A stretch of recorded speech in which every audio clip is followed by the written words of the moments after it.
हाँ, चालू हो गई। Okay. So this call is specifically for JSO strategy discussion. जिन लोगों का भी प्रीलिम्स हुआ है, जिनको भी मेंस देना है और उन्होंने स्पेसिफिकली JSO के लिए या स्टैटिस्टिकल इन्वेस्टिगेटर के लिए फॉर्म भरा था, तो उनको ये पेपर भी तैयार करना पड़ेगा, which is statistic.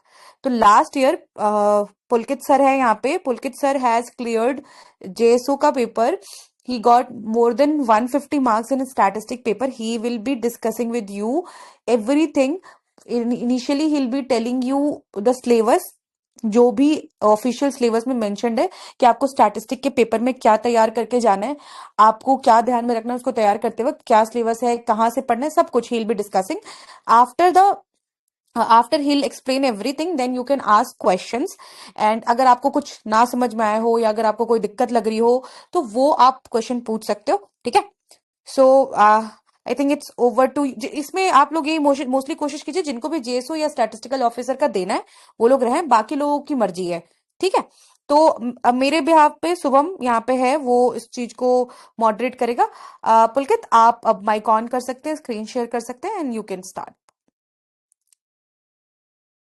You can give your brief intro and then you can start. So hello everyone. मैंने लास्ट ईयर एसएससी सीजीएल में पहली बार अटेम्प्ट दिया था, और मतलब पेपर वन में मार्क्स थोड़े कम रह गए थे, लेकिन स्टैट्स में अच्छे नंबर आए थे, तो उसने मुझे काफ़ी बचा लिया था। तो आई थिंक इतना इंट्रोडक्शन काफ़ी रहेगा। मेरी स्क्रीन दिखाई दे रही है अभी? हाँ राइट, दिखाई दे रही है. हाँ ठीक है, हम्म। एक काम करते हैं ना, इसको लैंडस्केप में करते हैं, right? So it will be nice हाँ, मे बी. एक सेकेंड मैं ट्राई करती हूँ लैंडस्केप में अगर आप शेयर कर पाओ, क्योंकि ना भी ये हर बहुत. लैंडस्केप में ही है। ओके देन ये ना उल्टा दिख रहा है, ये जो आईपैड है वो उल्टा है, या अच्छा, आपका हाँ हाँ नीचे हाँ। है. वो एक देख लो आप एक बार. अब ठीक है। बा- नहीं ना, जस्ट सेम आई थिंक. अच्छा ठीक है, यस ठीक है ठीक है. उल्टा ही नहीं नहीं उल्टा ही, ये तो उल्टा ही है, अभी अभी भी उल्टा है. हाँ हाँ अभी भी? ठीक है, या राइट ठीक है. नहीं, अब ओके. ठीक है। हाँ अब ठीक है. तो देखो, मतलब स्टैटिस्टिक्स के पेपर का सबसे बढ़िया फायदा क्या है? ये एक 2 घंटे का पेपर होगा, तो आप अगर इसको थोड़ा बहुत प्रिपेयर कर लोगे तो आराम से 135 140 नंबर ला सकते हो। और यहाँ पे अगर 150 आ गए, तो जो पेपर वन का डाइसी पार्ट रहता है ना, कि कई बार पेपर वन में अच्छा परफॉर्म ना कर पाए, डिस्पाइट कि मॉक्स में कितने नंबर आ रहे हो, तो आपका यहाँ पे एक सिलेक्शन इंश्योर कर सकते हो। और जो मतलब काफ़ी चिल है, मज़ा आता है, कोई वर्कलोड नहीं है, इतना बता सकते हैं, बाकी डिटेल में बाद में बताएंगे। तो जो पेपर की बात रही, अभी हम देखेंगे स्टैटिस्टिक्स के पेपर की मतलब सिलेबस क्या है। तो टोटल इसकी हम 12 यूनिट्स में देख सकते हैं इसको। तो ये सिलेबस ही उठा रखा है मैंने, ये 12 यूनिट्स जो है, सारों को एक एक बार देखते हैं और ये पढ़ना कहाँ कहाँ से है। तो ये सिंपल है अपना, मतलब स्टैटिस्टिकल डाटा की किस टाइप का डाटा रहता है हमें ये जानना होता है।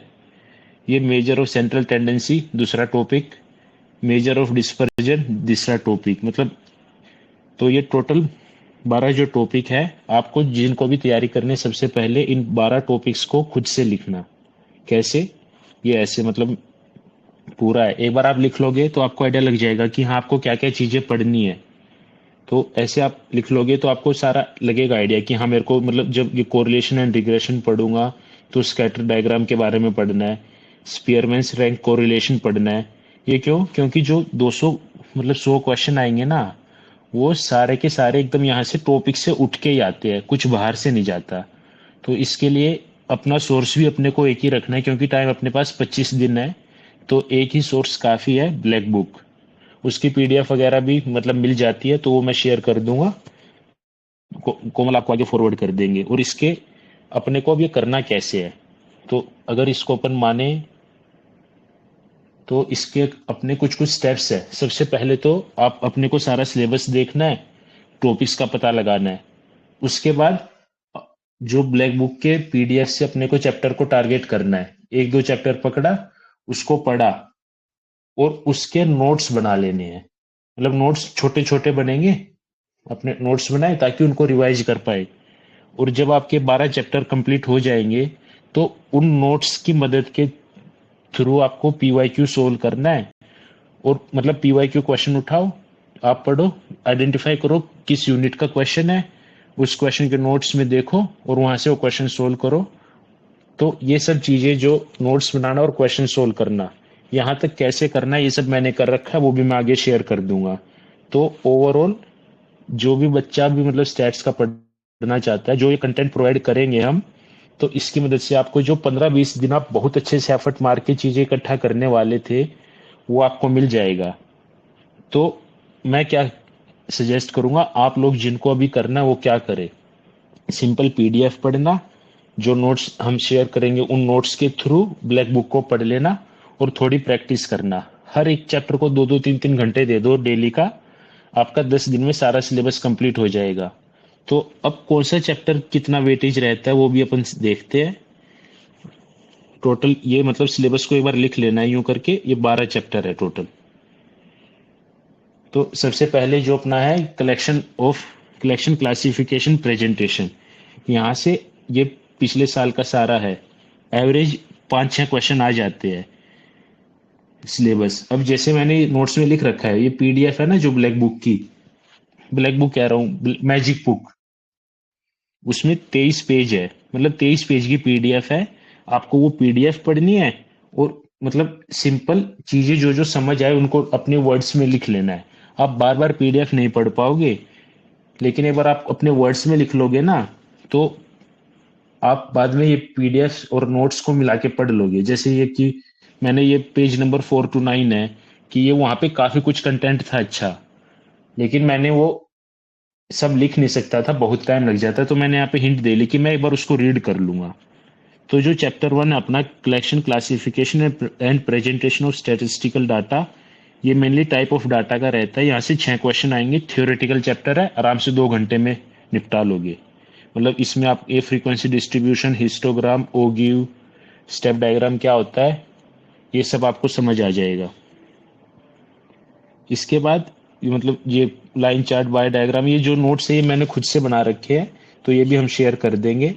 पीडीएफ को नोट्स के थ्रू पढ़ना, तो थोड़ा जल्दी हो जाएगा। जो दूसरा चैप्टर है, मेजर्स ऑफ सेंट्रल टेंडेंसी, अब यहाँ पे ऑन एन एवरेज आप मान सकते हो इस चैप्टर से 10 क्वेश्चन आएंगे। तो आपको जो जो अपना टॉपिक है, ये मतलब सिलेबस को ही लिख रखा है मैंने, mean, median, mode, quartile, decyl, percentile, ये 6 चीजों का पढ़ना अपने को।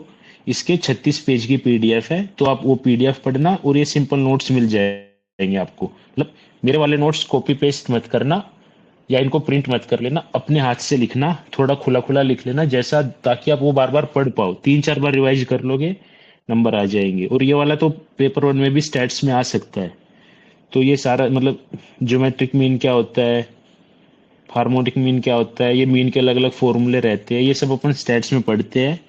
ऐसे मीडियन का ये वाला फॉर्मूला सबको पता होगा, ओ गिव का है वो मीडियन देती है, या मोड का फॉर्मूला। तो ये 3 क्वेश्चन मतलब 3 टॉपिक तो अपन पढ़ते हैं, ये 3 है थोड़ा नया। और जो भी एडुकेटी का पैटर्न आया वहां पे उन्होंने क्वार्टाइल और डेसाइल और परसेंटाइल ये पूछा है, तो शायद अगर वहां पे क्वेश्चन अटक जाए तो वो भी काम आ जाएगा। और ये इक्वेशन ये तो मतलब पिछले साल नहीं आया, पिछले साल इस पे शायद 1 या 2 ही क्वेश्चन था, वरना मतलब एसएससी वाले इस एक ही इक्वेशन पे 5-5 क्वेश्चन दे देते हैं। 100 क्वेश्चन उनको, थोड़े से टॉपिक्स में 100 क्वेश्चन कवर करने ही करने हैं। तो ये ऐसे आप क्वार्टाइल, डेसाइल, परसेंटाइल मतलब अपने नोट्स बनाना, चैप्टर को कंप्लीट कर लेना। अब जैसे यहाँ पे ये सिमेट्रिकल डिस्ट्रीब्यूशन है, मीन या पॉजिटिव स्क्यूड, नेगेटिवली स्क्यूड, ये चीजें आपको पीडीएफ में समझ आ जाएंगी। वहां से समझ के बस इसको लिख लेना, इस पे क्वेश्चन आते हैं। मतलब जैसे स्टैट्स का फायदा ये है, ये सिंपल सी चीज आपको लग रही होगी कि पॉजिटिवली स्क्यूड में मीन, मीडियन, मोड, मतलब मीन सबसे बड़ा, फिर मीडियन, फिर मोड, मतलब इतनी ही सिंपल बात पे वो 2 क्वेश्चन बना देगा। सिंपल कह देगा कि पॉजिटिवली स्क्यूड है तो मीन ज्यादा है या मोड ज्यादा है। तो ये सिंपल क्वेश्चन आप सेंट्रल मेजर टेंडेंसी वाला, जो मेजर और सेंट्रल टेंडेंसी 2 पेज के नोट्स है, इन 2 पेज से आप 10 क्वेश्चन तक टैकल कर सकते हैं। Sorry for interruption. Subham, Ankit, just send this link in अंतिम प्रहार 1.0, जो अंतिम प्रहार में अंकित आप वो हो, एंड देन अंतिम प्रहार 2.0 में भी भेजो, so that people can come and join. बाद में मुझे ये नहीं चाहिए कि भाई जेएसओ का डिस्कशन हुआ एंड आपने हमें नहीं बताया, ठीक है? Just send it please. हाँ हुडा, हाँ हाँ, पुलकित, यू कैन कंटिन्यू। मतलब समझ आ रहा है ना?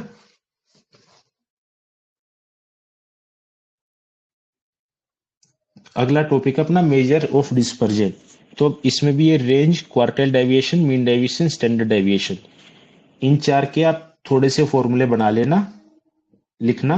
और ये 22 पेज की पीडीएफ है, मतलब बेस ये आप दो दो ढाई घंटे में ये वाला चैप्टर निपटा लोगे। ये चैप्टर यहाँ तक ही रहेगा, मतलब डायरेक्ट फॉर्मूला आता है। मतलब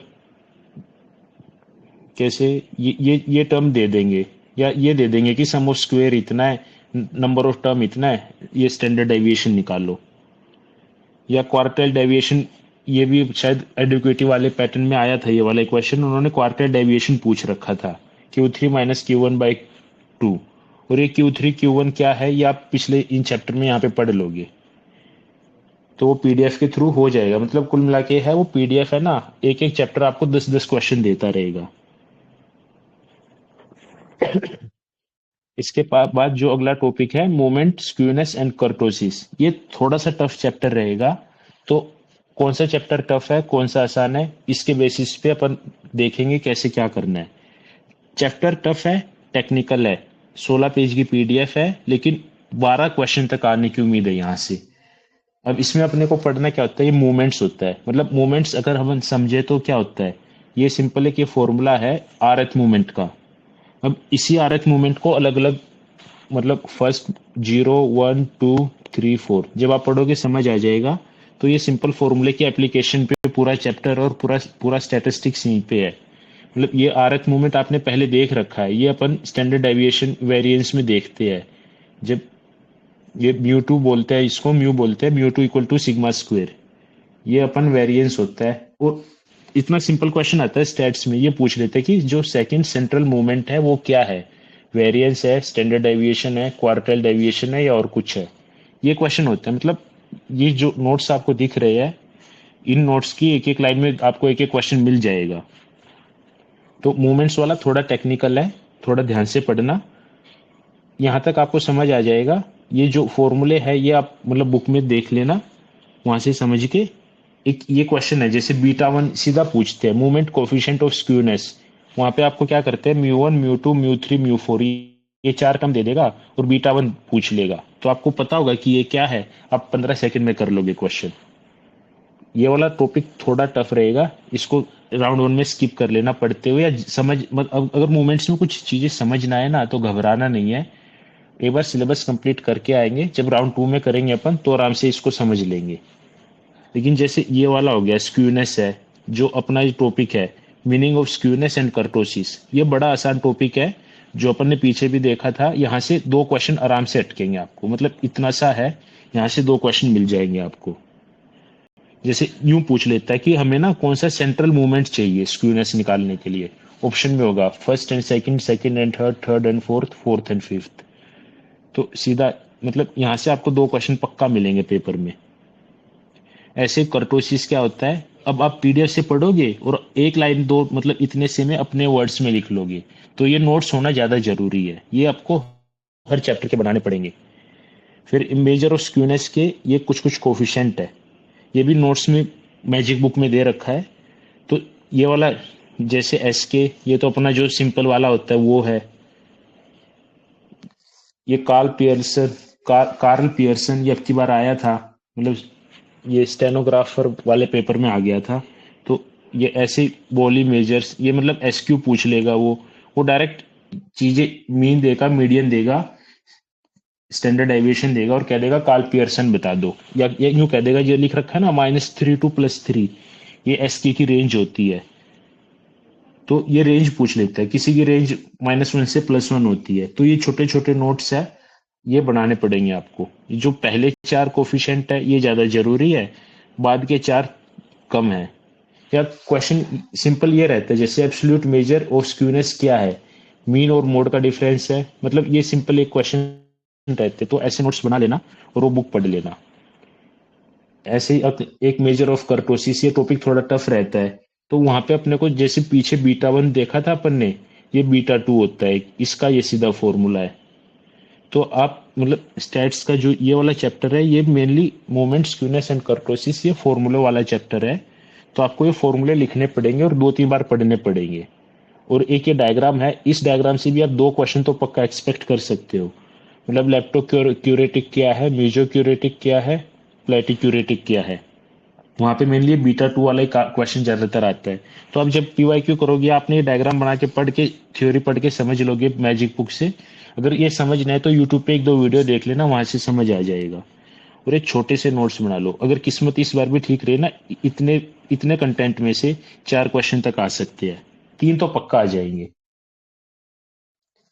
अगला चैप्टर है कोरिलेशन एंड रिग्रेशन। यहाँ पे भी अपन अप्रोक्सीमेट 10 क्वेश्चन की उम्मीद कर सकते हैं। तो आप मतलब ये जब भी जो स्टैट्स का पढ़ना चाहेंगे, आप यूं समझ लेना, आप हर बार 3-4 घंटे की, मतलब 3 घंटे की ईमानदारी से पढ़ाई की सीटिंग मारोगे, आप अपने स्टैट्स के पेपर के 10 क्वेश्चन टैकल कर लोगे।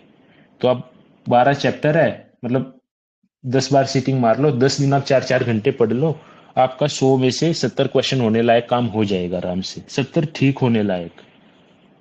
तो इसका जो भी अभी कोरिलेशन एंड रिग्रेशन है, इसके ये अलग अलग टॉपिक्स है। अब जैसे स्पीयरमैन रैंक कोरिलेशन, ये बार बार पूछा जाता है। तो ये 28 पेज की पीडीएफ है, बैठ के पढ़ो। कार्ल पियर्सन क्या होता है, जैसे ये वाला ऐसे फॉर्मूले आपको कई बार दिखे, ये डरना नहीं है, ये बस बड़े बड़े लिख लिए है, लेकिन क्वेश्चन पता है क्या पूछता है वो कई बार, जो ये छोटा आ रहा है ना, अब आपको आर की रेंज पता है, +1 से -1 है, किसी एक दूसरे कोफिशिएंट की रेंज होती है 0 से 1, जैसे उसकी थी -3 से +3। तो बस आपको ये छोटे छोटे नोट्स में अगर आप लिख लोगे, यही डायरेक्ट पूछता है, तो बड़े आराम से हो जाता है। या जैसे ये वाला फॉर्मूला है, ये फॉर्मूला डायरेक्ट आता है, इतना बड़े वाला नहीं आता, ये तो इसके थ्रू ये निकला है। तो ये छोटे वाले फॉर्मूले कोवेरिएंस में पूछता है, ये वाला फॉर्मूला एक क्वेश्चन मिल जाता है यहाँ पे। ये वाला तो अपने को पता है, ये सबको स्टैंडर्ड डेविएशन और वेरिएंस। तो R=1 क्या बता रहा है, R=-1 क्या बता रहा है, मतलब ये थ्योरी पढ़ोगे आप, थोड़ा सा लिख लोगे, लिटरली ये आ जाएगा कि R=1 है तो क्या है वो परफेक्टली कोरिलेटेड है। मतलब ये कोरिलेशन बता रहा है, दो वेरिएबल आपस में कैसे रिलेट करते हैं। R=-1 अनकोरिलेटेड है। ऐसे ही ये प्रोबेबल एरर, मतलब पूछेंगे सीधा, आपको एरर दे देगा, n दे देगा, r पूछ लेगा, या ये पूछ लेगा r अगर 0.3 से ज्यादा है तो मतलब कोरिलेशन सिग्निफिकेंट है। तो ये छोटे छोटे फॉर्मूले है, ये लिखने पड़ेंगे आपको।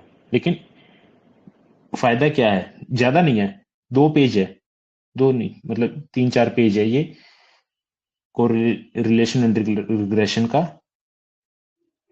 जैसे स्पीयरमैन कोफिशिएंट है, ये ये वाला फॉर्मूला है। अब कई बार मतलब ये वाला फॉर्मूला है, अगर ये वाला फॉर्मूला क्वेश्चन में भी दे देता है वो कई बार, तो आपको ये फॉर्मूले लिखने पड़ेंगे, आर की रेंज क्या है, ऐसे करके। अब जैसे जो ये वाला टॉपिक है ना, ये वाला टॉपिक राउंड 1 में आपको करने में थोड़ी दिक्कत आएगी, तो इसके पीछे ज्यादा दुखी मत होना, ये थोड़ा ट्रिकी है।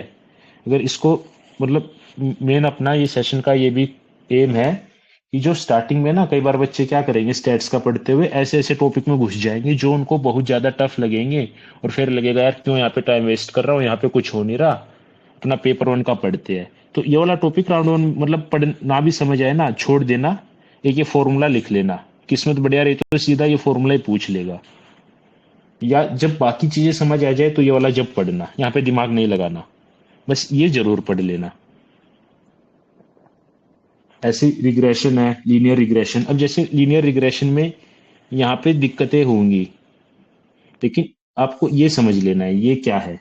मतलब ये तो सिंपल स्ट्रेट लाइन की एक इक्वेशन है। अब ये वाला फॉर्मूला याद ना करने से पहले, मतलब इसके पीछे भागने से पहले इंश्योर करो ये पढ़ो, मतलब किस्मत ठीक रही तो पेपर में ये आएगा, ये कम चांस आने का। तो ये चीजें आपको आइडेंटिफाई करनी पड़ेगी जब आप पेपर करोगे। तो मतलब वही एक ये पीडीएफ है, इसकी कितने पेज की है, 28 पेज की है। 28 पेज पढ़ो, 1, 2, 3, 4 4 पेज के नोट्स बनाओ, और इसमें तो बड़े बड़े फॉर्मूले हैं।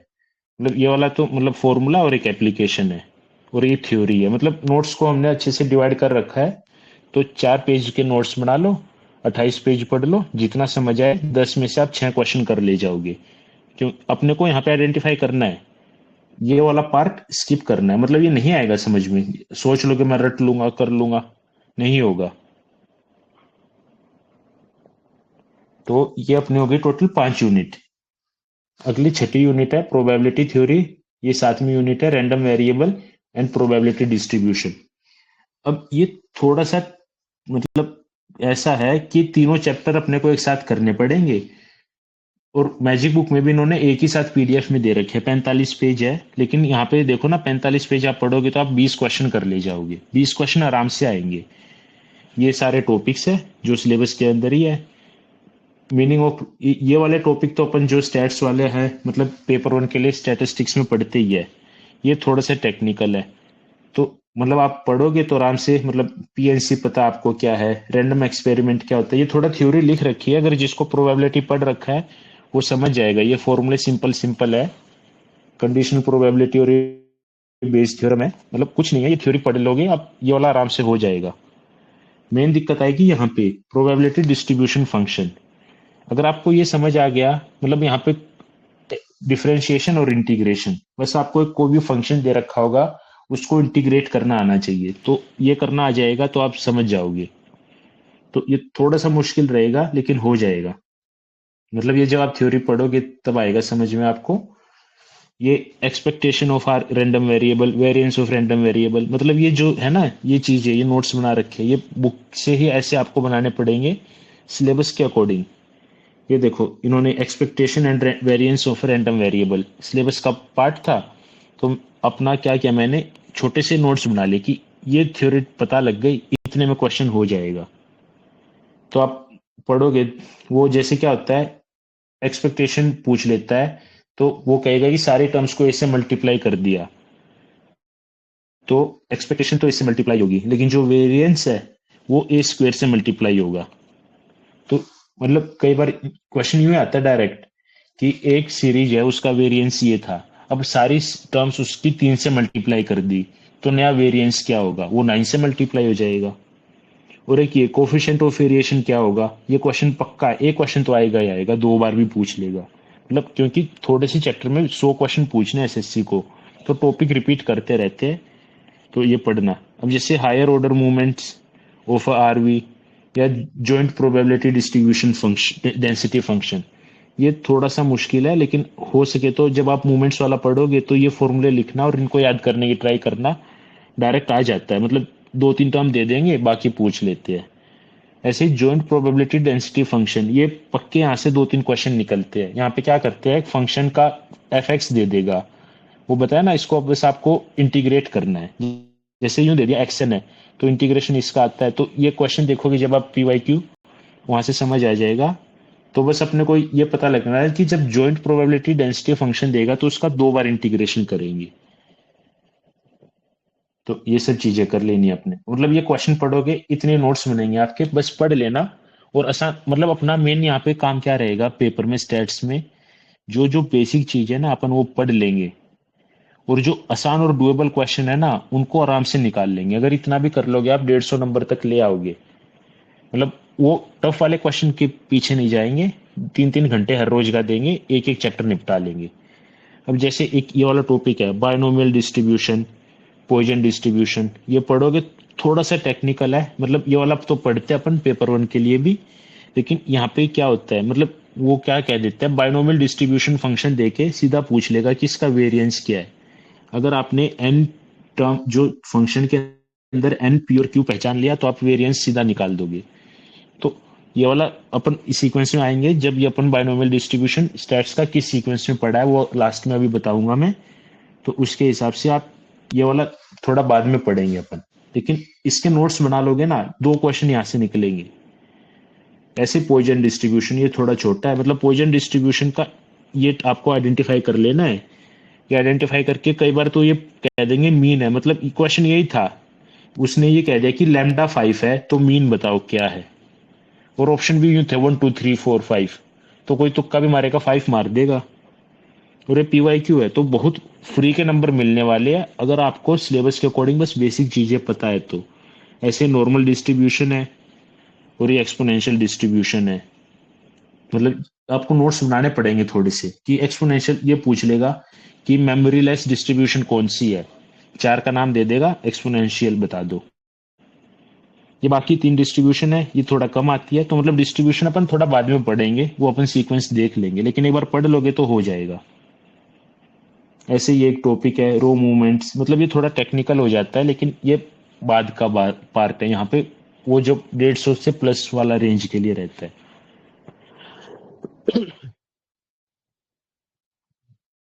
अगला टॉपिक है अपना ये sampling theory, statistical inference and analysis of variance. ये थोड़ा सा ये वाला बड़ा चैप्टर रहता है, मतलब ये दो तीन चैप्टरों को मिला के बनाया गया है। यहाँ से आपको 20 क्वेश्चन मिल जाएंगे। एक सिलेबस की पार्ट ये वाला सैम्पलिंग थ्योरी है, पूरा थ्योरेटिकल है, तो इसको पढ़ के समझ लोगे तो ये बड़े आराम से टैकल हो जाएगा। मतलब यहाँ पे जैसे पीछे जो फॉर्मूले वगैरह है वो नहीं लगाना पड़ेगा, आपको पता लगाना है सिंपल रैंडम सैम्पलिंग क्या है, मल्टी स्टेज क्या है, मल्टी फेज क्या है, नाम में समझ आ जाएगा, एक बार थ्योरी पढ़नी है हो जाएगा। स्टैटिस्टिकल इन्फ्रेंस में अपन क्या करते हैं, मतलब जो डाटा मिल जाता है ना, उस डाटा से अपने को समझनी कैसे है चीजें, इन्फर क्या करना है, उसके मेथड रहते हैं। और एनालिसिस ऑफ वेरिएंस ये एक टेस्ट है, मतलब इन्फ्रेंस करने के अलग अलग टेस्ट होते हैं। हाइपोथेसिस है, मतलब कोई भी डाटा मिलता है ना अपने को, अपन उस डाटा के बेसिस पे एक हाइपोथेसिस बनाते हैं और उसको फिर इन्फर करते हैं। तो ये सारा काम ये दोनों चैप्टर में अपने को वो करना है। उसके अलग अलग जेड टी चाई स्क्वेयर ये अलग अलग टेस्ट होते हैं। तो जो सैम्पलिंग थ्योरी है, आप इसकी थ्योरी आराम से पढ़ना और इनके नोट्स बनाने पड़ेंगे। मतलब ये सिंपल नोट्स है। जैसे कई बार मतलब ये क्वेश्चन, जैसे अपनी टेबल बना लिया आपने, पढ़ लिया, क्वेश्चन ये पूछ लेते हैं कि which of the following is a population parameter, mu, sigma, sigma square, x bar, या which of the following is a sample statistics. मतलब पॉपुलेशन पैरामीटर क्या है और ये क्या है, ये आइडेंटिफाई करने को दे देते हैं। मतलब क्वेश्चन काफी सिंपल रहते हैं। सैम्पलिंग एरर क्या होता है, नॉन सैम्पलिंग एरर क्या होता है, सैम्पलिंग टेक्निक क्या होती है, ये सब थ्योरी है। पढ़ पढ़ के आप आराम से पढ़ लोगे, आराम से समझ आ जाएगी। मतलब मेरे को क्योंकि बार बार पीडीएफ नहीं पढ़नी थी, तो मैंने थ्योरी पढ़ी और उठा के अपने वर्ड्स में लिख लिया। आप भी एक बार थ्योरी पढ़ना, या तो अपने वर्ड्स में लिख लेना या पीडीएफ में हाईलाइट कर लेना, जो ठीक लगे। तो ये सारे अलग अलग सैम्पलिंग के टाइप रहते हैं। मतलब ये थ्योरेटिकल है ये वाला पार्ट पूरा। फिर इसके बाद जैसे ये स्टैंडर्ड एरर ऑफ मीन है, मतलब ये फॉर्मूला है छोटा सा, अब ये फॉर्मूला आएगा ही आएगा पेपर में। मतलब ये टॉपिक्स है ना, ये अपने को आइडेंटिफाई कर लेना है पीवाईक्यू करते हुए। जहाँ पे मैंने डब्बा लगा रखा है ना कई बार, मतलब डब्बा लगा के स्टार लगा रखा है नोट्स में, मतलब वो क्वेश्चन पक्का है वहां पे। तो मतलब नोट्स की भी आप मेन मतलब नोट्स की हेल्प ले लेना, पीडीएफ प्लस नोट्स, और अपने नोट्स बना लेना। सैम्पलिंग डिस्ट्रीब्यूशन जैसे पी क्यू बाय एन, ये पक्का क्वेश्चन आएगा। Standard error of estimation, p q n दे के बायनोमियल डिस्ट्रीब्यूशन अपन ने देखा था ना, वहाँ पे पी क्यू और एन दे रखा था, तो मीन निकालने को पूछ सकता है, ये निकालने को पूछ सकता है, तो यहीं से आएगा। ये सब फॉर्मूले आप जब थ्योरी पढ़ोगे जब आपको समझ आ जाएंगे। जैसे ये अलग अलग होता है, S R S W R R sample, ये मतलब विद रिप्लेसमेंट है, ये विदाउट रिप्लेसमेंट है, तो ये सब थ्योरेटिकल है।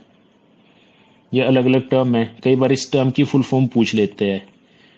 मतलब कुल मिला के अपना एम क्या रहेगा, पूरे स्टेट्स को अपन 50 पेज के नोट्स बना लेंगे, उन 50 पेज में अपने 100 क्वेश्चन आ जाएंगे। जैसे गुड एस्टिमेटर, मतलब जो अपन आगे जितने भी अपन स्टैट्स में टेस्ट पढ़ेंगे कि वो एस्टिमेटर होता है, मतलब टेस्ट से एक अपने को एस्टिमेट लगाना पड़ता है कि डाटा कैसे, मतलब क्या पैटर्न फॉलो कर रहा है। तो ये थ्योरी है एस्टिमेटर की, पढ़ लोगे हो जाएगा। फिर ये अलग अलग मेथड है, मतलब मैक्सिमम लाइक्लीहुड मेथड, ये हाइपोथेसिस टेस्टिंग। जैसे यहाँ पे क्वेश्चनों का एग्जांपल बताता हूँ, जब आप मतलब पेपर में क्वेश्चन आता ही हूँ, ये कह देता है कि एच नोट ट्रू है और हमने एच नोट को रिजेक्ट कर दिया और एच अल्फा को एक्सेप्ट कर लिया, तो वो कौन सा एरर है, मतलब ये टाइप 1 एरर है या टाइप 2 एरर है। आप थ्योरी पढ़ोगे सीधे ये क्वेश्चन होते हैं।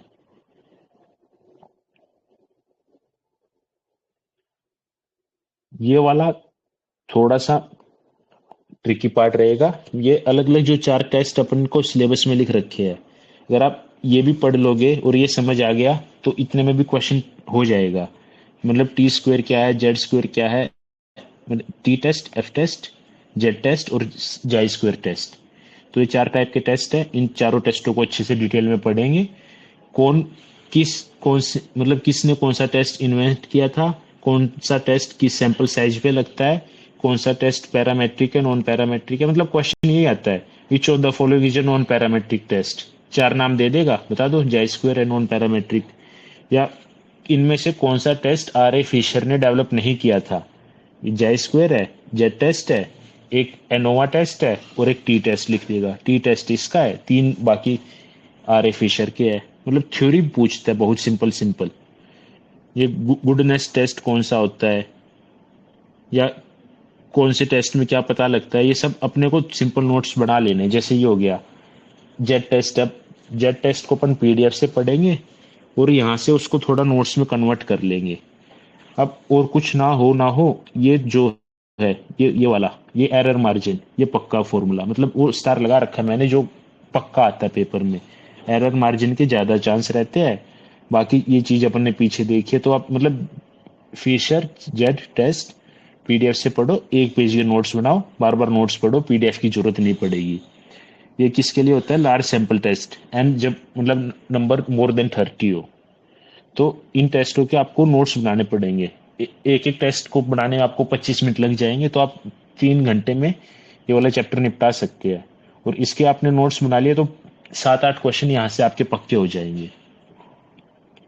ये अलग अलग टेस्टों का है पूरा। एफ टेस्ट, फिर ये ANOVA test. ANOVA 1 way ANOVA, 2 way ANOVA, मतलब ये सबसे मुश्किल टॉपिक यही है पूरे स्टैट्स में। देखने में लगेगा तो आसान है, लेकिन ये थोड़ा मुश्किल है। ये इसकी यहाँ तक थ्योरी है, ये इसके ये फॉर्मूले है। बस ये फॉर्मूले कैसे लगते हैं, दिमाग खराब करते हैं, तो बाद में समझ आएंगे जब आप क्वेश्चन कर लोगे। तो ये तो हो गया 1 वे अनोवा का पूरा। मतलब ये टेबल बनानी सीखनी पड़ेगी क्वेश्चन। और लेकिन क्वेश्चन टफ नहीं रहता, आप कोई टेबल आइडेंटिफाई कर लोगे ना। क्वेश्चन में पूछता है डिग्री ऑफ फ्रीडम बता दो भाई, ये एफ है, इसकी वैल्यू बता दो। SSW दे देगा, MSW पूछ लेगा। ये SSW क्या है, MSW क्या है, ये सब यहाँ पे है, लिख रखा है। मतलब एनोवा टेस्ट का आपका 3 पेज के नोट्स बनेंगे। थ्योरी पढ़ना, 3 पेज के नोट्स बनाना, 6 से 7 क्वेश्चन ठीक कर लेना। 5 तो पक्का, 5 क्वेश्चन तो आ जाएंगे यहाँ से, इन 3 पेज से। फिर अब अपने 2 टॉपिक बचे हैं। टाइम सीरीज एनालिसिस एकदम थ्योरेटिकल टॉपिक है, मान लेना आप 5-6 क्वेश्चन आ जाएंगे। मतलब टाइम सीरीज क्या होती है, थ्योरी मतलब सेकुलर ट्रेंड, सीजनल ट्रेंड, ये आप पढ़ोगे सीधा आ जाएगा। ट्रेंड कंपोनेंट क्या होता है और सीजनल वेरिएशन क्या होता है। 30 पेज की बस पीडीएफ है, पढ़ना आराम से समझ आएगा, कोई इशू नहीं है। ट्रेंड मॉडल्स के तरीके, ये सब ये पीडीएफ के ही नोट्स बना रखे हैं मैंने। तो आप पीडीएफ पढ़ के अपने नोट्स खुद बना लेना, थ्योरी थोड़ी कम लिख लेना। या चाहो तो जैसे नोट्स बनाने के लिए आप ना, अगर आपका मन करे, इनका इस्तेमाल कर सकते हैं। इनको देख देख के बस खुद के नोट्स बना लेना, काफ़ी टाइम बच जाएगा। मतलब मैंने तो बैठ के पूरा टाइम लगाया था, लेकिन आप क्योंकि भी टाइम कम है तो ये नोट्स जल्दी जल्दी बना लेना, जो जो समझ आए। क्योंकि टाइम एनालिसिस से 5 क्वेश्चन तो बन जाएंगे आपके आराम से, और आसान टॉपिक है। तो यहाँ पे मतलब जब आप क्वेश्चन देखोगे ना, क्वेश्चन कैसे आता है, कई बार ये वाली टर्म दे देता है। ये अपन ने रिग्रेशन में भी देखा था, यही टर्म थी स्ट्रेट लाइन वाली। यूं कह देगा कि एनुअल ट्रेंड लाइन ये है, तो मंथली ट्रेंड लाइन उसकी क्या है। तो बस a/12 प्लस b/12 स्क्वेयर, ये आपको बस समझना है, वो समझ आ जाएगा क्यों है। जब एनुअल से लेके एक क्वार्टरली में कन्वर्ट करना है, या क्वार्टरली ये है तो एनुअल क्या है, ये कन्वर्ट करना आना चाहिए। एक स्टेप का काम रहता है, उससे हो जाएगा। ये एनुअल से क्वार्टरली, एनुअल से मंथली, ये 2 करना आना चाहिए। एक क्वेश्चन यहाँ से निकल आता है। थ्योरी जो जो है वो लिख रखी है, वो आप थ्योरी पढ़ लोगे। ऐसे ही जैसे ही टॉपिक हो गया measurement of seasonal variation by different method, तो क्वेश्चन ये आ जाता है सिंपल कि इनमें से सीजनल वेरिएशन को मेजर करने का कौन सा मेथड नहीं है। इनके नाम भी पता होंगे ना आपको, link relative, ratio two trend method, ratio two moving average method, इनके नाम भी पता होंगे। नाम ही पूछ लेता है, मतलब थ्योरी पूछता है। तो थोड़ा वो कैसे होता है वो पढ़ लेना, मैजिक बुक में एक दो क्वेश्चन प्रैक्टिस करना, हो जाएगा। ऐसे ये फोरकास्टिंग मेथड है, लिख रखे हैं सारे, थ्योरी पढ़ना, मतलब सीधा नाम आएगा, मीन, नाइव, लीनियर ट्रेंड, तीन नाम यहाँ से दे देगा, एक नाम वहां से दे देगा, पूछ लेगा कि इनमें से कौन सा मेथड फोरकास्टिंग मेथड नहीं है। ये आखिरी टॉपिक है इंडेक्स नंबर।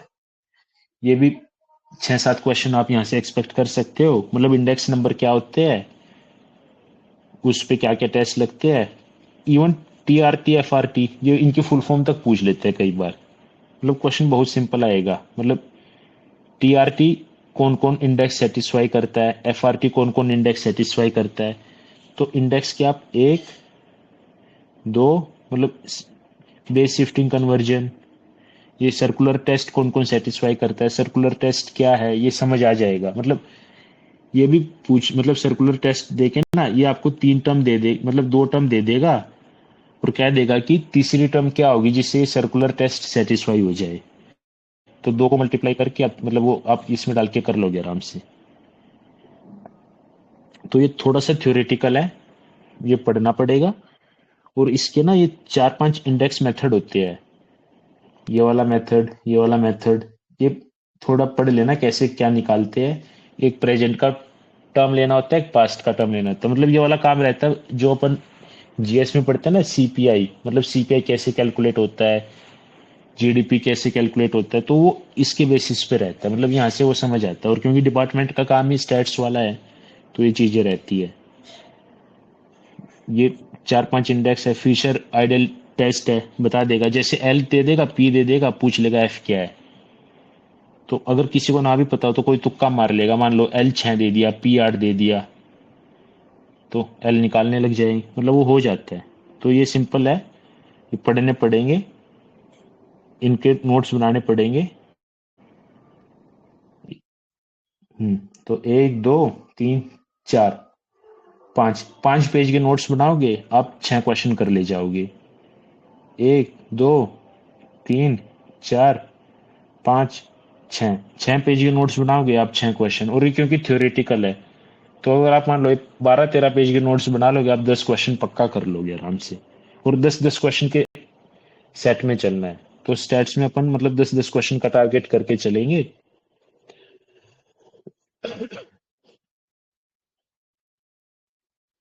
तो अब अपन ने जो भी ये सारे चैप्टर के नंबर देख लिए, अब अपना पहले बार देख लेते हैं कि आसान चैप्टर कौन से है, जो ये यूनिट वाइज है,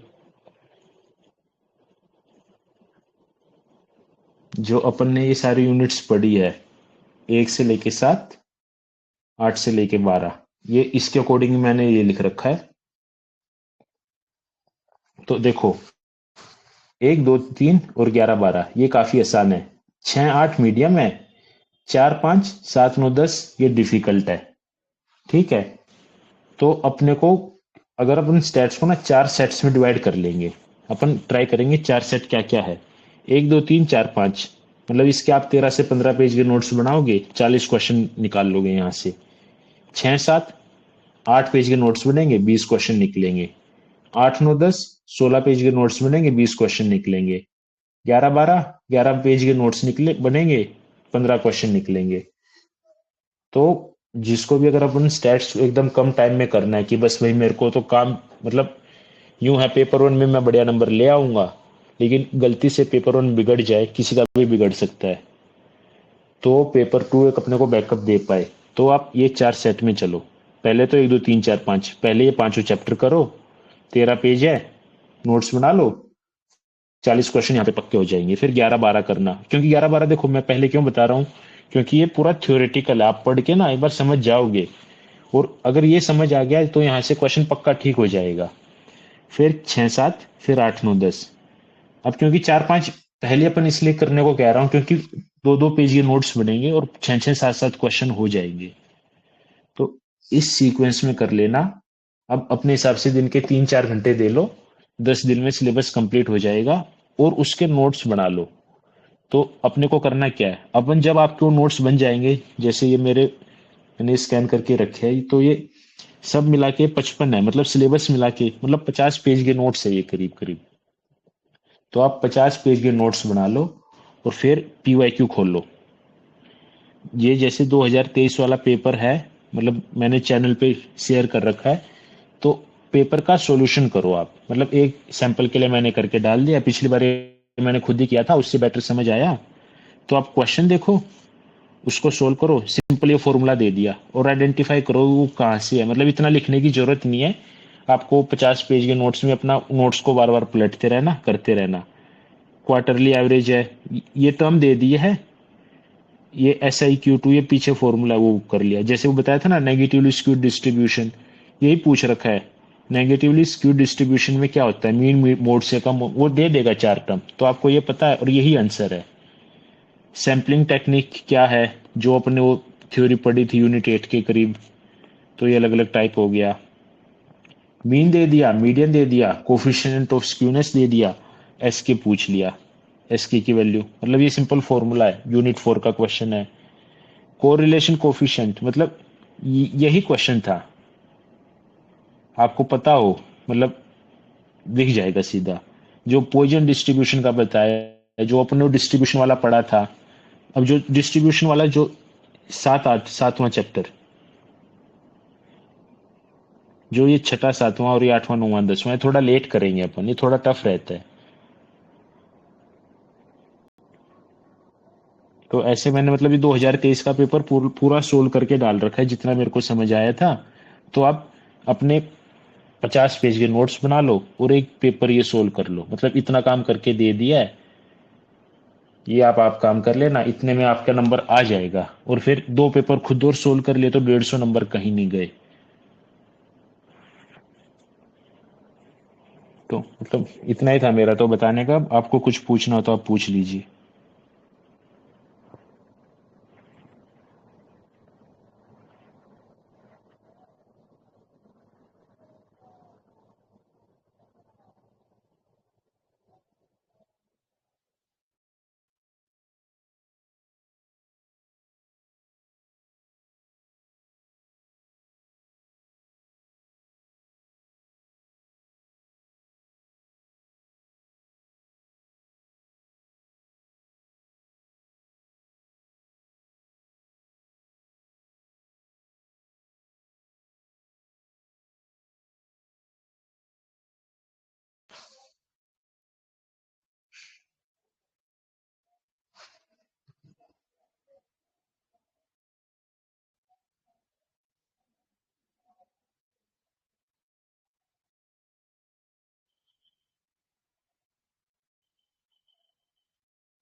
हेलो शुभम, आवाज आ रही है ना मेरी?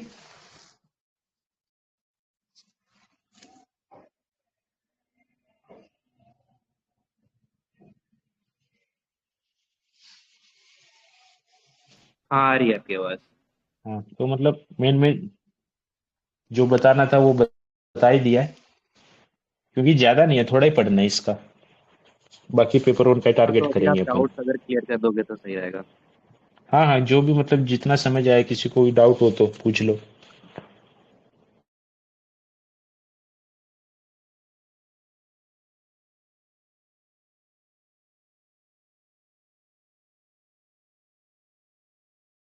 शोभन आप बोल सकते हो। Hello sir. हाँ बोलो हेलो शोभन। सर, मतलब ये डाउट था कि जैसे कि मतलब इसका प्रिपरेशन हमने मतलब स्टार्टिंग से किया नहीं था, क्योंकि प्री का कट ऑफ क्लियर हो जाएगा वो तो आइडिया हो गया था, बट जेएसओ का क्लियर हो जाएगा इतना लो हो जाएगा तो उसका आइडिया नहीं था। तो ये सब टॉपिक मतलब सारे टॉपिक नहीं, but I guess 60 to 50% bachelors में थोड़ा बहुत पढ़ा था, तो उसका सबकॉन्शियस नॉलेज तो है। तो बाकी ये रिमेनिंग टाइम में 50% कवर हो पाएगा सही से, अगर डेली हाँ हम मतलब 1-2 घंटे इन्वेस्ट करते हैं। दो, आप अगर आपने पहले पढ़ रखा है तो आप तो काफी आराम से कर लोगे। मतलब देखो, अपने को ना बहुत डेप्थ में नहीं जाना है। वो ठीक है। मैंने पीडीएफ के पेज नंबर इसलिए लिख रखे हैं, आप 2-2 घंटे में एक बार पीडीएफ पढ़ लो और अपने वर्ड्स में उनको लिख लो, तो उतने से टैकल हो जाएगा। मतलब जो मैंने नोट्स भी इसलिए शेयर कर रखे हैं, ग्रुप पे शेयर कर देंगे। आप एक चैप्टर के लिए 2.5-3 घंटे देने की ट्राई करना, और 2.5-3 घंटे में आप 10 क्वेश्चन निकाल लोगे। तो आपने स्टैट्स पढ़ रखा था, आप आराम से कर लोगे। और वो सीक्वेंस भी इसलिए बता दिया मैंने, पहले 1 2 3 4 5 करो, तो उस सीक्वेंस में करना। ओके और सर। और हर सर चैप्टर को ना मतलब क्वेश्चन बहुत ये डेप्थ में मतलब ना करके, जो उसका कोर मतलब ये इंश्योर कर लेना है कि उसके जो डुएबल मतलब 10 क्वेश्चन है, 6 क्वेश्चन आसान आते हैं, बहुत आसान आते हैं, वो 6 हो जाए, बाकी 4 बाद में देखेंगे। और सर इससे मतलब अच्छा स्कोर किसको, ऐसे अगर हम नॉर्मल जो 390 में से अगर हम 300 स्कोर कर रहे हैं, तो इसमें से अगर हम कितना कर जाएंगे तो मतलब एक गुड स्कोर माना जाएगा? मतलब देखो, मेरा तो पेपर 1 में इतना कम स्कोर था, मैं तो और किसी में अप्लाई भी नहीं किया था। तो आप अगर यहाँ पे 130 भी कर लोगे स्कोर, तो बहुत अच्छा स्कोर है। और 140 तक कर लोगे ना, तो आप पेपर 1 अगर बिगड़ जाए आपका, तो ये बैकअप के लिए बढ़िया रहेगा। लेकिन ओके पेपर 1 सर। बिगड़ने ना देना। Okay sir. वरना जो हमारे साथ मेरे साथ जो लोग हैं, क्योंकि मैं मुंबई में हूँ, तो वहाँ पे हम काफी 35-36 जेएसओ आए हैं। तो कई कई लोग तो ऐसे भी है जिनका 100 के करीब ही था स्टैट्स में स्कोर, लेकिन पेपर 1 में उसका उनका बढ़िया स्कोर था। तो वो लेवल 4 लेने से बेटर उन्होंने जेएसओ प्रेफर कर लिया। तो सर पिछली बार तो कट ऑफ शायद से 438 के अराउंड गया था, तो वो तो उस पर थोड़ा नॉर्मलाइजेशन ज्यादा हुआ था। तो हाँ, वो अगर नॉर्मलाइजेशन है, नॉर्मलाइजेशन। लेकिन पेपर जो स्टैट्स के पेपर में वहां पे नॉर्मलाइजेशन नहीं था। तो वही बता रहा हूँ मैं, मतलब स्टैट्स वालों में 105 110 नंबर वाले भी है काफी लोग। Okay sir. लेकिन अपन क्योंकि तुमने तो पहले पढ़ रखा है, तो आप आराम से इसमें 140 तक कर लोगे स्कोर। और 2 2 3 3 घंटे ही देना, आप समझ जाओगे ये टॉपिक। Okay sir. हाँ संजय, अब आप बोल लो। मैं कट ऑफ के बारे में पूछ रहा था, वो भाई ने बता दिया। 438 बता रहा था।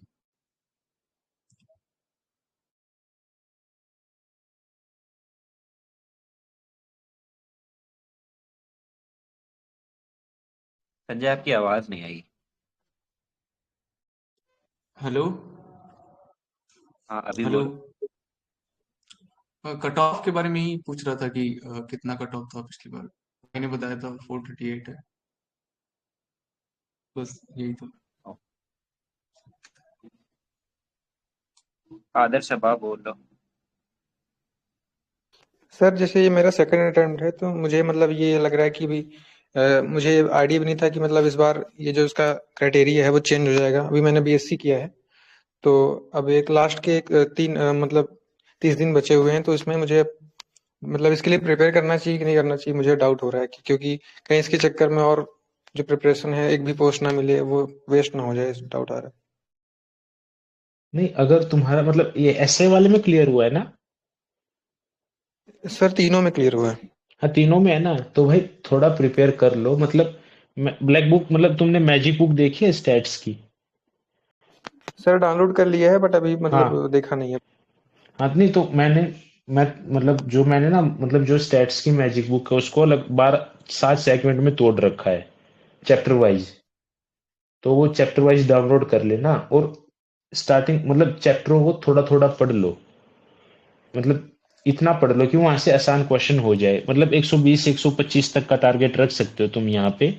ज्यादा टाइम ना देके 125 तक अचीव हो जाएगा, क्योंकि क्या इशू रहेगा, अगर गलती से पेपर 1 बिगड़ जाए, तो पेपर 2 थोड़ा बैकअप आ सकता है। मतलब ये उनको प्रिपेयर करना चाहिए। अगर तुम मतलब थोड़ा सा स्टेट्स जानते हो और थोड़ा यहाँ पे मतलब टाइम दे सकते हो, तो काफी फायदा रहेगा। क्योंकि मतलब मेरा 19 जनवरी को पेपर था, ये स्टैट्स वाला, और 20 जनवरी को मतलब मेंस वाला था। तो पेपर में मेरा काफी बिगड़ने लग गया था, लेकिन मैं पैनिक नहीं हुआ कि हाँ भाई चलो भाई 300 310 नंबर ले लो, स्टैट्स वाला बढ़िया हुआ है। तो थोड़ा सा प्रिपेयर कर लो, 10 दिन करके देखो। अगर 10 दिन में चीजें लग रहा है कि हाँ 120 नंबर तक आ सकते हैं, तो फायदा है। मतलब 5 दिन करके एक बार कॉल ले लेना, 1 2 3 4 5 पहले 5 चैप्टर कर लो, उसके बाद कॉल ले लेना कि हाँ मेरे को और पढ़ना है या नहीं। क्योंकि तीनों ही तुम एलिजिबल हो, तो भाई मतलब ऐसे भी बढ़िया पोस्ट है, कोई इशू नहीं है। सर इसके पहले मतलब मैंने तैयारी करी थी एनडीए वगैरह की, उसमें भी जैसे स्टैटिक्स वगैरह काफी डिटेल में पूछते हैं, तो जो जब आप स्लाइड वगैरह बता रहे थे तो इसमें काफी मतलब टॉपिक मुझे पहले से आ रहे थे, बस रिवीजन करना होगा मतलब थोड़ा बहुत। 11th-12th में भी मैथ्स वगैरह ली थी, तो उसमें स्टैट्स मतलब काफी डिटेल में होती है, प्रोबेबिलिटी वजह से नहीं वेरिएंस और ये स्टैंडर्ड डेविएशन ये सब और बायनॉमियल डिस्ट्रीब्यूशन ये सब पढ़ा हुआ टॉपिक है, पर थोड़ा सा गो थ्रू होना हाँ पड़ेगा। नहीं, क्योंकि इनके ना मतलब ये मतलब स्लाइड्स मेरे ही नोट्स है।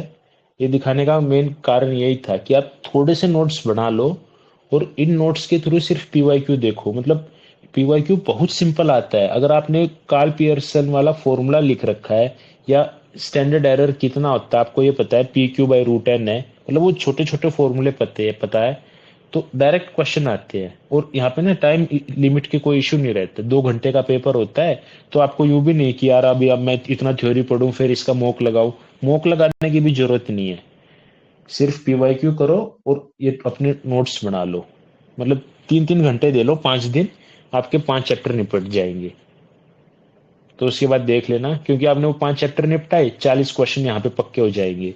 फिर आप बीच में 2-2 दिन का टारगेट लेके कि मेरे को 2-2 दिन में एक एक चैप्टर निपटाना है, तो लगेगा ना आपको कि हाँ मैं 60-70 क्वेश्चन कर लूंगा, तो लगेगा हाँ 130 नंबर तक आ सकते हैं यहाँ पे।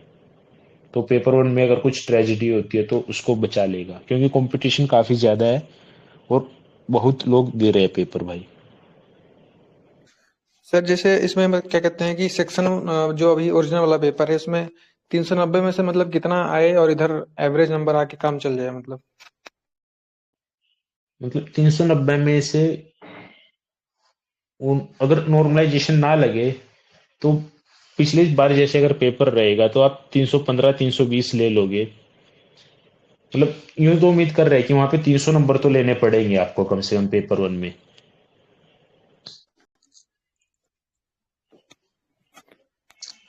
और फिर सर स्टैट्स ये में जो जितने आएंगे उतना बढ़िया है। मतलब बताया स्टैट्स में 105 लोगों वालों का भी हुआ है जिनके नंबर 105 थे, और जैसे मेरे 155 थे तो मेरा भी हो गया।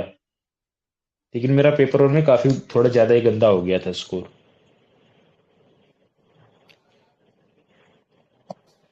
सर आपका पेपर 1 में कितना था मतलब नॉर्मलाइजेशन से पहले 302 था। मतलब जो नॉर्मलाइजेशन और बोनस वगैरह वो सब हटा के रॉ स्कोर? बाद में। हाँ मतलब 20 जनवरी का रो स्कोर बगैर बोनस और नॉर्मलाइजेशन का 302 था। वो फिर बोनस में कुछ बढ़ा, नॉर्मलाइजेशन में कुछ घट गया, तो वो सब चलता रहा। सर जैसे ये जो स्लाइड वगैरह है तो इसको मतलब समझाने के लिए आप 1-2 वीडियोस वगैरह बना देंगे या अपने आप से ही कवर करना पड़ेगा? नहीं मतलब ये मैं स्लाइड शेयर कर दूंगा, क्योंकि मैं अभी मेंस दूंगा, तो ये पंगा है। वरना मैं वीडियो बना देता मैं, लेकिन ये स्लाइड्स दे दूंगा। मतलब ये पीडीएफ वगैरह मैंने एक ग्रुप है उस पर डाल ही रखी है सब चीजें। मतलब पीवाईक्यू मतलब आपको कंटेंट सर्च करने की जरूरत नहीं है। आपको ये बता दिया ना ये चैप्टर है, बस आप पीडीएफ पढ़ो, नोट्स देखो और खुद के नोट्स बनाओ। इतना काम कर लो 2-2 घंटे लगा के। और वह खुद के भी नोट्स मत बनाओ, पहले बार पीडीएफ पढ़ के नोट्स ही देख लो, समझ आए तो। मतलब ज्यादा टाइम नहीं है तो इतना तो कर सकते हैं। Okay sir. ठीक है। हाँ शोभन, अब आप बोल लो। सर इसके लिए कौन सा, जैसे जो डिफिकल्ट टॉपिक है जैसे अनोवा हो गया या फिर रिग्रेशन का हो गया, तो इसके लिए कौन सा चैनल या फिर कुछ वीडियो रिकमेंडेशन या नहीं फिर कोई जैसे भी ऐसा जो चैप्टर आपको टफ लगे ना, मतलब 2-3 यूट्यूब पे अलग अलग वीडियो मिल जाते हैं आप लिखोगे तो। लेकिन मतलब जैसे अनोवा हो गया ना, अनोवा की वो टेबल है, लेकिन अनोवा पे अपने को लास्ट में आना है, अनोवा से पहले बाकी चीजें करनी है। तो अलग अलग यूट्यूब पे जो मतलब जो टॉपिक समझना है ना उसको देख लो। मतलब सर सिर्फ एंड रिजल्ट पे ही फोकस करना है ना, ज्यादा डेरिवेशन या उसमें बिल्कुल भी नहीं कुछ कैलकुलेशन तो डेरिवेशन अपना। नहीं, कुछ नहीं, तभी मैंने 2023 वाला पेपर का सॉल्यूशन शेयर किया है। हाँ मतलब सिंपल वो ना डायरेक्ट फॉर्मूला दे रहा है। कुछ जैसे कई बार आपको टॉपिक लगेगा, जैसे मैंने वो रिग्रेशन वाले में बताए थे कि लंबे लंबे फॉर्मूले है, वो नहीं आ रहे, और आ रहे तो छोड़ देना, वरना तुक्का मार देना, कोई दिक्कत नहीं। 1/4 नेगेटिव है, 1/3 भी नहीं है इसमें तो। Yes sir. लेकिन जो थ्योरेटिकल है, जो आसान चीजें है ना, वो कर लेना। जैसे Z, F test, t test, chi square test, ये किसने ड्राइव किया, ये किसके लिए काम आता है, इनकी छोटी सी थ्योरी वो पूछ लेता है। अनोवा में भी 2 स्टेप का रहता है, वहां पे डिग्री ऑफ फ्रीडम पूछता है। तो आपको बस डिग्री ऑफ फ्रीडम पता है ना, C-N, तो आपको C और N आइडेंटिफाई करना है। वो 2 पेज के नोट्स है ना, अनोवा के 3 पेज के नोट्स है, उतने बना लेना अपना, और उसके बेसिस पे क्वेश्चन प्रैक्टिस करना PYQ बस। जो जो हो जाए ठीक है, जो ना हो तो उसको छोड़ भी सकते हो, कोई ज्यादा जरूरी नहीं है, बहुत टफ टॉपिक है वो, याद नहीं रहती वो टेबल। Okay sir.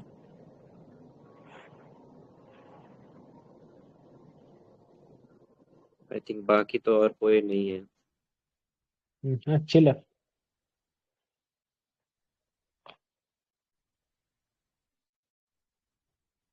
तो मैं मतलब ये तो ठीक है, ये फिर कोमल को बोल दूंगा, आप वो ग्रुप पे डाल देंगे सारा कंटेंट, तो जिसको पढ़ने का मन करे पढ़ लेना।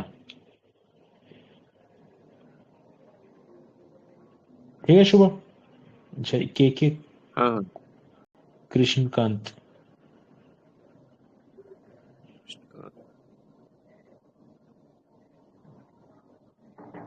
नहीं, और किसी का हैंड रेस नहीं आ रहा है। अच्छा, ओके ओके, आदर्श में बोलना चाहते हैं। हाँ आदर्श, अब बोलिए।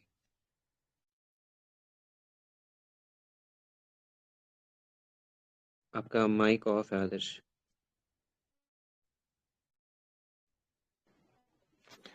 सर जैसे मैंने यूट्यूब पे काफी सारे मतलब रिव्यूज देखे थे जेएसओ के, जब भी क्वालिफाई हुआ था तो उसमें काफी सारे लोग ये कह रहे थे कि इसमें जो वर्क प्रोफाइल है बहुत हेक्टिक रहता है।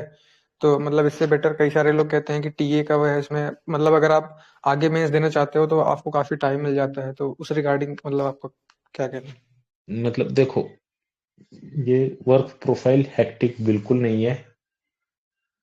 अब इसमें मतलब नेगेटिव है कि हाँ आपको थोड़ा बाहर घूमना पड़ता है, लेकिन वो अपन मतलब अगर तुम्हें करना है आराम से अपन बात कर लेंगे, कोई इशू नहीं है। वर्क प्रोफाइल बिल्कुल एक्टिव नहीं, उसकी चिंता मत करो। हाँ लेकिन इसका फायदा यही है ना, मतलब ये थोड़ा देखो, अभी मैं मुंबई हूँ लेकिन आज घर पे आया हुआ हूँ, तो ट्रांसफर लगा सकते हैं इसमें, और 1-2 साल में ट्रांसफर हो जाता है। टीए में वो नहीं हो पाता मेन, और इसमें टाइम बहुत मिलता पढ़ने का। मतलब मेरे को इतना टाइम मिला था, मतलब आज ही हमारा एक और यूपीएससी का एक और एग्जाम दिया था मैंने, ये एपीएससी और एओयू वाला, तो पढ़ने का बहुत टाइम मिलता है, उसकी चिंता मत करो तुम। हाँ लेकिन इसमें यूं है, ये एज ए बैकअप रखना अपने को, मतलब प्राइमरी नहीं है ये। इसमें इतना कर लो कि 135 नंबर तक आ जाए, अगर गलती से पेपर 1 बिगड़े तो यहाँ पे आप रिलाई कर पाओ, वरना लेवल 7 तो इससे बेटर है। और ये थोड़ा देखो, ये अपना अपना पर्सनल प्रेफरेंस होता है, कंट्रोवर्शियल भी हो सकता है, नहीं लगेगा। जितना मेरे को लगा है, मेरे को जैसे जो एसएससी वाले एएसओ को पसंद करते हैं, लेकिन मेरे को एएसओ से बढ़िया जेएसओ की लगी। मतलब जितना मैंने दिमाग लगाया था, एएसओ लेवल 7 है, ये लेवल 6 है, ये पंगा है। लेकिन यहाँ पे फिर जब आप फील्ड वर्क करते हो तो उसके थ्रू आपको टीएडीए मिलता है, तो वो कंपनसेट हो जाता है।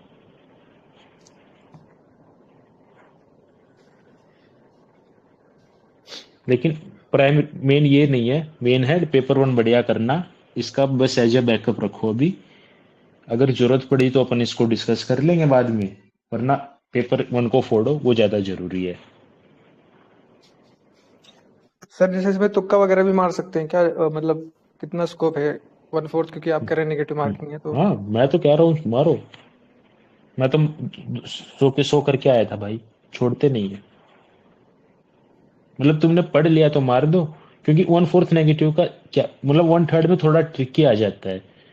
1/4 में तो कहते हैं 4 में से एक तो ठीक हो ही जाएगा, 5 में से एक ठीक हो जाएगा, 0 ही रहेगा फिर भी। 4 में से एक ठीक हो गया तो पॉजिटिव लेके आ रहे हो। 1/4 में मार सकते हो तुक्का, 1/3 में तुम्हारी मर्जी रहती है।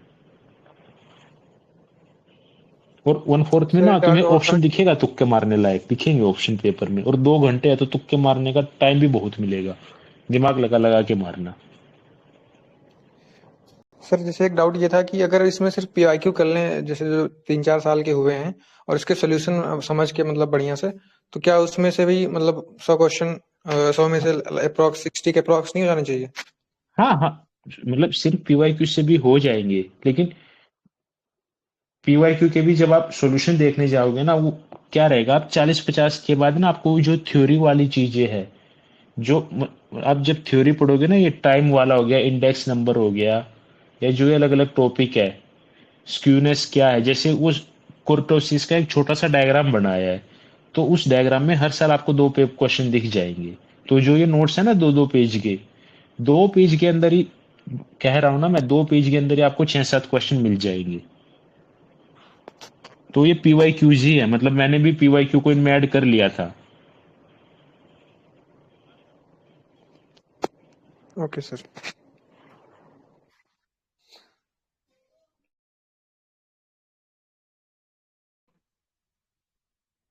हाँ, अल्ट्यूरिस्ट आप बोल सकते हो।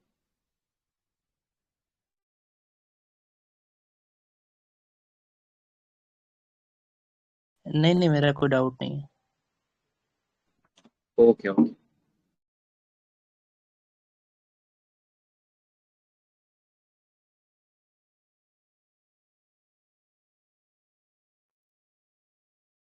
तो ठीक है शुभ, रिकॉर्डिंग रोक के बंद करते हैं। हाँ हाँ, आप बंद कर दो अब। Okay bye.